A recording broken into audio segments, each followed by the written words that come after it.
Smile You're on Camera is going to be an investigatory research project into the ethics of facial recognition being used within law enforcement.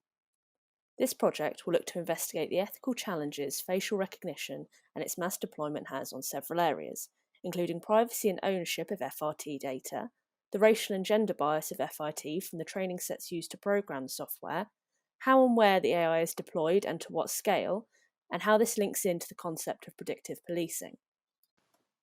The history of facial recognition can be traced back to the early uses of photography in the 1800s, where its purpose as a permanent record was being debated. In 1876, Alphonse Bertillon developed Bertillon cards from mugshots taken of convicts. This involved creating standardized photos of front and side profiles rather than roughly taken mugshots, which were then used to create measurements of human features. These were then standardized and later used to predict how likely someone was to be a criminal, based on the measurements of their face and other body parts.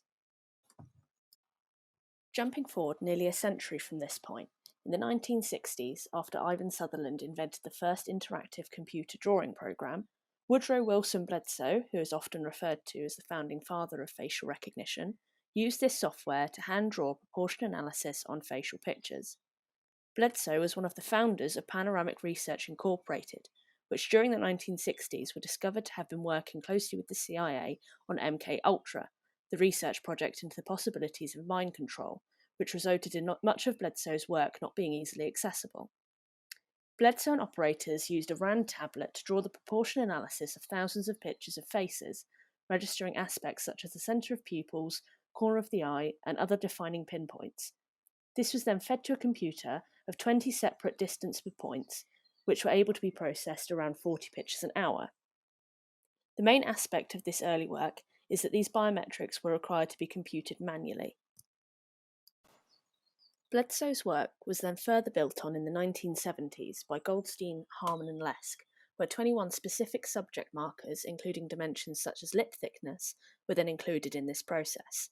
These biometrics, however, were still required to be computed manually. In the 1980s and 1990s, Sirovich and Kirby began to apply algebraic formations onto the facial recognition problem, which later became known as the eigenface approach. This process involved combining sets of several facial images and data to create one final ghost-like image, to then be subtracted from the original dataset photos, thus highlighting the most prominent facial features to be recognised. Sirovich and Kirby also discovered that less than 100 values were needed to code a normalised face. Then, in 1991, Turk and Pentland managed to create a software that enabled the AI to detect faces within images, which led to the birth of automatic facial recognition. This meant that biometric data no longer needed to be manually computed, but would automatically be recognised by the computer. In this respect, this then led DARPA, the Defence Advanced Research Projects Agency, to starting the FERRET program from 1993 to the early 2000s. This program was a large database of facial images and images to be used by facial recognition software to encourage the market in this respect. This allowed for people to update and deploy their own FRT AI to then be used on a wider basis. One of the first instances of this technology being used on a large event was the Super Bowl of 2002, in which mass surveillance was deployed to test facial recognition as a form of identifying problems and crimes within the crowd. Whilst it was claimed that the surveillance did detect 7 instances of petty crimes, it was ultimately regarded as a failure due to the large amount of false positives. This was due to the technology not being advanced enough at this point to deploy facial recognition on such a large crowd. Throughout the 2000s, the FERRET program continued to be expanded upon with facial recognition vendor tests, which ultimately were designed to be used by the government but also on a commercial basis. This allowed law enforcement to access information on how to use and deploy facial recognition, which initially was met with large amounts of backlash from officers. This then led to the law enforcement forensic database being deployed in 2009, first in Pinellas County in the US. This database was created from large amounts of photographic data the police already had, such as driving offence mugshots, which then, combined with the facial recognition, allowed officers to cross-reference pictures they took of suspects with the wider database. One of the first instances, however, of facial recognition being used on a more commercial basis was when Facebook introduced the auto-tagging of photos in 2010. This allows Facebook to cross-reference photos already on users' feeds and match it with new uploaded photos to allow users ease of tagging. By 2014, they claimed to have a 97.6% accuracy rate, which is the same as the human eye. Google then came out and said they had developed a 100% accuracy of auto tagging in their Google Photos app.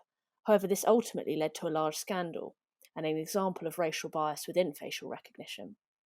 It was highlighted by several users that black individuals were being auto-tagged as gorillas. Google set out to fix this, however by 2018 it was revealed that they simply removed any option of auto-tagging gorillas and apes to prevent this from happening again. Jumping back slightly to 2011, we saw the first installation of facial recognition in Panama's Tucumán airport, a largely used hub for drug trafficking and organised crime. This led to an increased volume of crime prevention and conviction from the airport. This is now presently being used in many airports worldwide due to its success rate. 2011 was also the year that facial recognition managed to identify Osama bin Laden's body. Then, from 2017 onwards, the release of the iPhone X marks the first commercially used handset that used facial recognition for security and commercial use, such as animated emojis. This is now one of the most widespread uses for facial recognition in the public eye. In 2021, facial recognition is being used across multiple platforms, from law enforcement to video doorbells. Such a widespread use of software that could be deemed in many ways increasingly invasive and poses many ethical considerations. Evaluating current and future use in terms of their usability in line with the regulations is a must. Van Norden 2020 states that, along with many other forms of identification tech, technology that can remotely identify or classify people without their knowledge is fundamentally dangerous. As with the majority of things, however, the deployment of such sophisticated technology can be positive or negative depending on its intended purpose of use. Therefore, I will go through some of the future or current uses for facial recognition. From the conference talk, The History and Future of Face Recognition, on the 6th of September 2019, conducted by Sean Moore, who is the CEO of TrueFace AI, Moore highlights some positive future uses for facial recognition.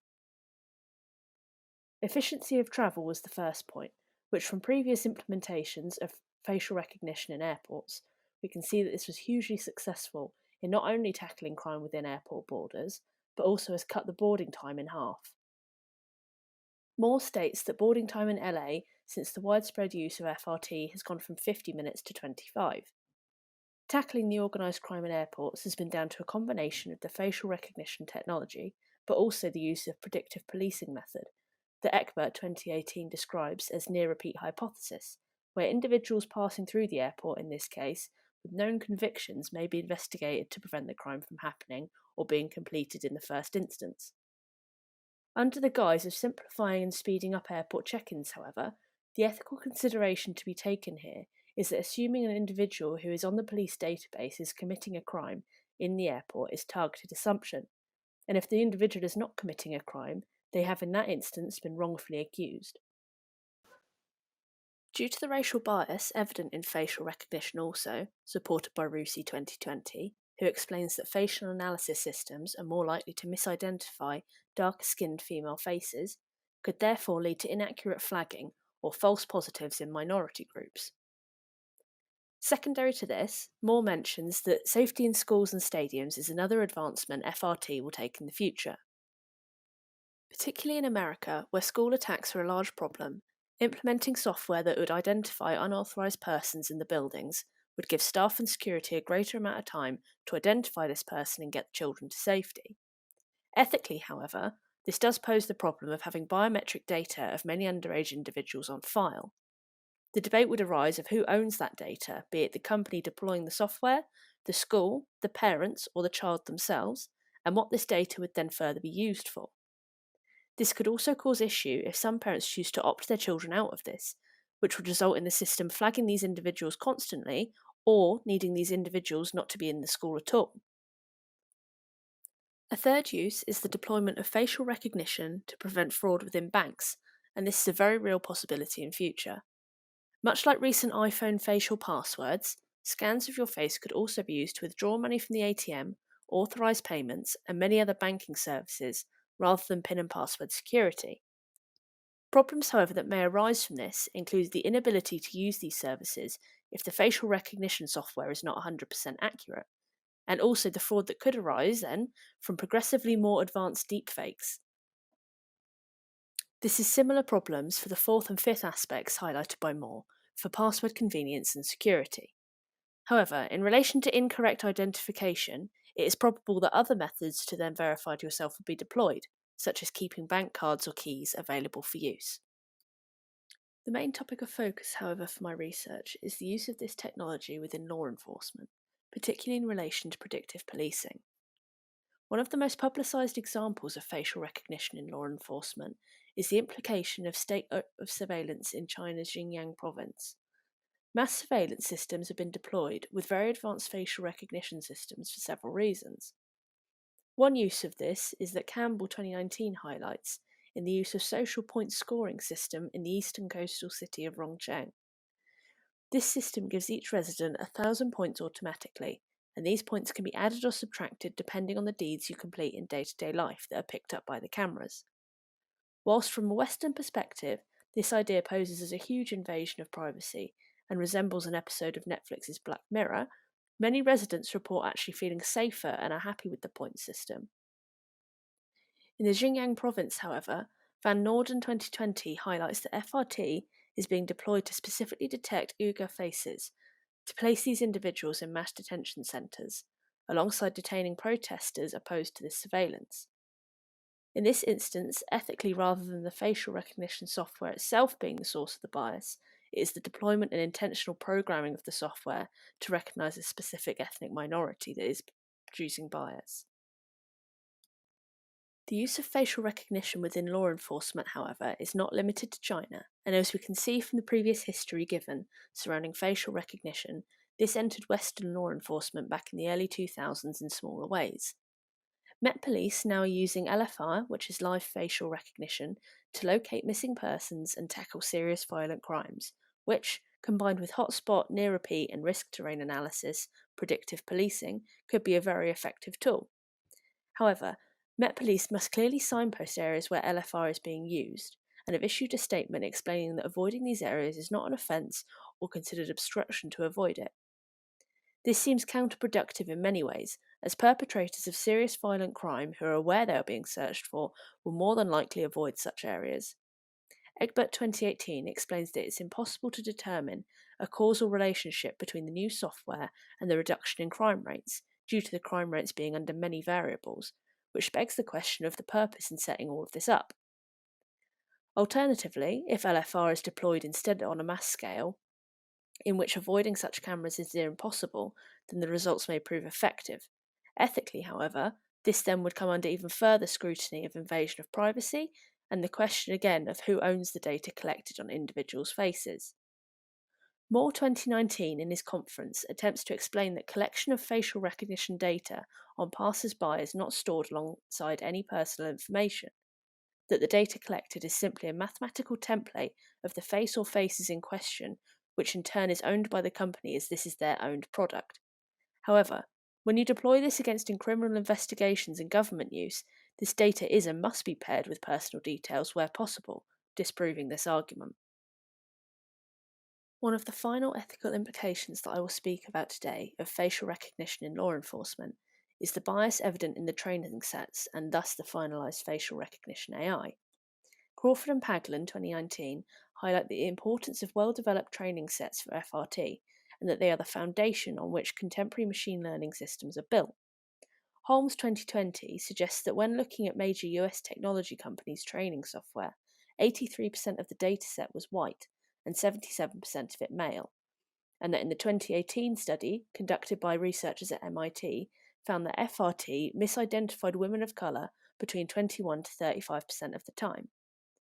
Such a large margin of error can have serious consequences on the BAME community should such data sets be used for law enforcement AI, especially when combined with risk terrain analysis predictive policing, which largely targets minority neighbourhoods.